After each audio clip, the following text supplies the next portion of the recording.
नमस्कार, MP news network के WhatsApp bulletin में आप सभी का स्वागत है। आइए देखते हैं अब तक की खास खबरें। अंतर्राष्ट्रीय वृद्ध दिवस के मौके पर खंडवा नगर निगम कार्यालय परिसर में सम्मानित करने हेतु बुलाए गए बुजुर्गों को परेशानी का सामना करना पड़ा। विधायक का घंटों इंतजार करने के बाद जब बुजुर्गों के सब्र का बांध टूट गया तो वे आयोजन स्थल को छोड़कर जाने लगे। एकाएक बुजुर्गों के कार्यक्रम छोड़कर जाने की सूचना मिलते ही खंडवा भाजपा जिला अध्यक्ष हरीश कोटवाले मौके पर पहुंचे और बुजुर्गों से माफी मांगी। माफी तो हम मांगे, साथ गलती से आ गए।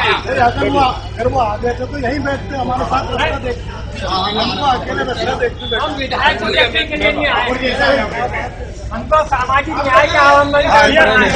बस आपके लिए बोल आपको आ जाओ, आप बैठ जाइए,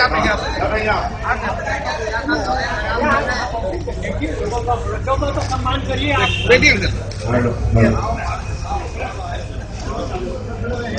उप संचालक सामाजिक न्याय द्वारा आयोजित कार्यक्रम में वृद्धजनों के निशुल्क स्वास्थ्य परीक्षण और पैथोलॉजी जांच की जाकर शतायु वृद्धजनों का 1000 रुपए नगद राशि व शाल श्रीफल से सम्मान किया जाना था, जिसमें अतिथि बतौर स्थानीय विधायक देवेंद्र वर्मा को आमंत्रित किया गया था, जो बड़ी देर तक कार्यक्रम में नहीं पधारे।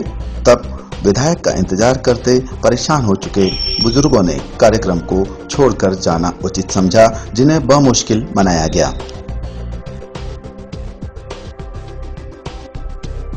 नव दिवसीय देवी आराधना पर्व के मद्देनजर प्रदेश के अनेक स्थानों पर देवी पांडाल सजाए जाकर मां जगदम्बा की प्रतिमा स्थापित की गई है। तीर्थ नगरी ओंकारेश्वर में दुर्गा उत्सव समिति द्वारा पांडाल तैयार किए जाकर नर्मदा तट से शोभा यात्रा निकाली गई, जिसमें छोटी छोटी बालिकाएं शामिल हुई। यह शोभा यात्रा नगर के प्रमुख मार्गों से होते हुए गणगौर माता की बाड़ी स्थल पहुंची, जहां माता के जवारे बोए जाकर 9 दिवसीय आराधना की जाएगी। इसके अलावा ओंकारेश्वर के आराधना मित्र मंडल द्वारा 3 अक्टूबर की शाम भव्य गरबा रास का भी आयोजन किया जाएगा।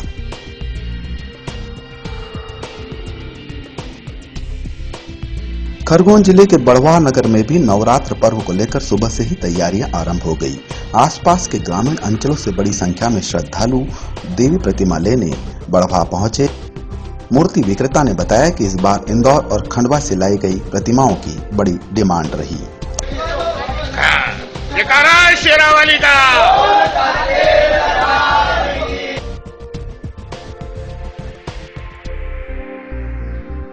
मंडला पशु चिकित्सालय में उपचार हेतु लाए गए दुर्लभ बाज की मौत हो गई।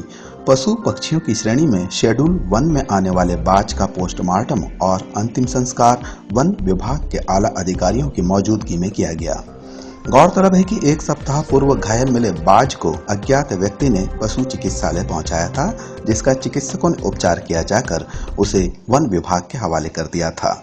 वन कर्मियों ने करीब 1 सप्ताह तक बाज की देखरेख की, किंतु बाज को बचाया नहीं जा सका। ये एक बाज पक्षी है और दिनांक 23 सितंबर को इसको घायल अवस्था में एक पक्षी प्रेमी द्वारा चिकित्सालय में इलाज के लिए ले जाया गया था और पशु चिकित्सालय से हमको डॉक्टर साहब को फोन आया कि हम इसका इलाज कर रहे हैं, आप हमारे पास चूंकि रखने की सुरक्षित जगह नहीं है, इसलिए आप इसको अपनी कस्टडी में रखो और इलाज करो। तो ये इलाज के दौरान इसकी 30 तारीख को इसकी मृत्यु हुई। तो इसका पोस्टमार्टम करने के बाद आज वन संरक्षक महोदय की उपस्थिति में इसको अंतिम संस्कार। आज से आरंभ हुए वन्य प्राणी संरक्षण सप्ताह के तहत मंडला जिले के कान्हा टाइगर रिजर्व वन विभाग और स्कूली छात्र छात्राओं द्वारा जन जागरूकता रैली निकाली गई। वन्य प्राणियों के संरक्षण का संदेश देते हुए यह रैली नगर के प्रमुख मार्गों से होती हुई कान्हा टाइगर रिजर्व कार्यालय पहुंची, जहां मुख्यमंत्री और वन मंत्री के संदेशों का वाचन किया जाकर वन और वन्य प्राणियों के संरक्षण की शपथ दिलाई। वन का मतलब संरक्षण नहीं करेंगे और वन्य प्राणियों को नहीं बचाएंगे तो हम लोगों को फ्रेश एयर नहीं मिलेगी। और फिर आज के समय इतना पोल्यूशन है और पॉपुलेशन प्रॉब्लम भी है और पोल्यूशन प्रॉब्लम भी है, और हमको इससे बचने के लिए मेनली पहले हमको वन संरक्षण करना चाहिए, फिर वन्य प्राणी संरक्षण करना चाहिए। जैसे पर्यटकों के लिए खुशखबर, मंडला जिला स्थित कान्हा राष्ट्रीय उद्यान पर्यटकों के लिए फिर से खोला जा चुका है।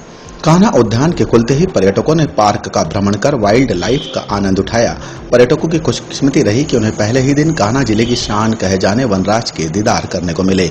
पर्यटक बुजुर्ग हो चुके मुन्ना नामक बाघ को भी किसली क्षेत्र में देखने पहुंचे। गौरतलब है कि पार्क में लाए जाने से पहले मुन्ना बाघ का आतंक था, जो ग्रामीणों के मवेशियों को अपना शिकार बनाता था। इस वर्ष हुई अधिक बारिश से पार्क के रखरखाव का काम बढ़ गया है कि यही वजह है कि अभी सिर्फ मुक्की व किसली गेट ही खोले गए हैं। 15 अक्टूबर से पार्क के सरही व खटिया गेट भी खोल दिए जाएंगे। तो ये थी अब तक की खास खबरें। कल पुनः मुलाकात होगी कुछ नई खबरों के साथ। तब तक के लिए पूरी टीम को इजाजत दीजिए। नमस्कार।